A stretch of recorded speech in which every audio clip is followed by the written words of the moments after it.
എൻ്റെ ഭവനത്തിൽ രക്ഷയുടെ സന്തോഷം ഇന്ന് നിറയും. എൻ്റെ വീടിനകത്തുള്ള പ്രതിസന്ധികൾ മാറും. എൻ്റെ മക്കളിലുള്ള സാഹചര്യങ്ങൾ മാറും. ഞാൻ ഇന്ന് സത്യദൈവത്താലും സത്യവചനത്താലും അനുഗ്രഹിക്കപ്പെടും.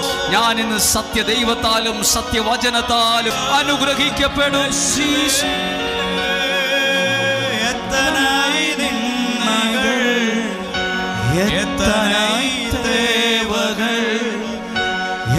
சூழலின்றாலும் உம்மை பார்க்கின்றேன். எத்தனை நின்னகள், எத்தனை தேவகள், என சூழலின்றாலும் உம்மை பார்க்கின்றேன். உத்தம ஊழியன் என்று நீ சொல்லிடும் ஒரு வார்த்தை கேட்டிடா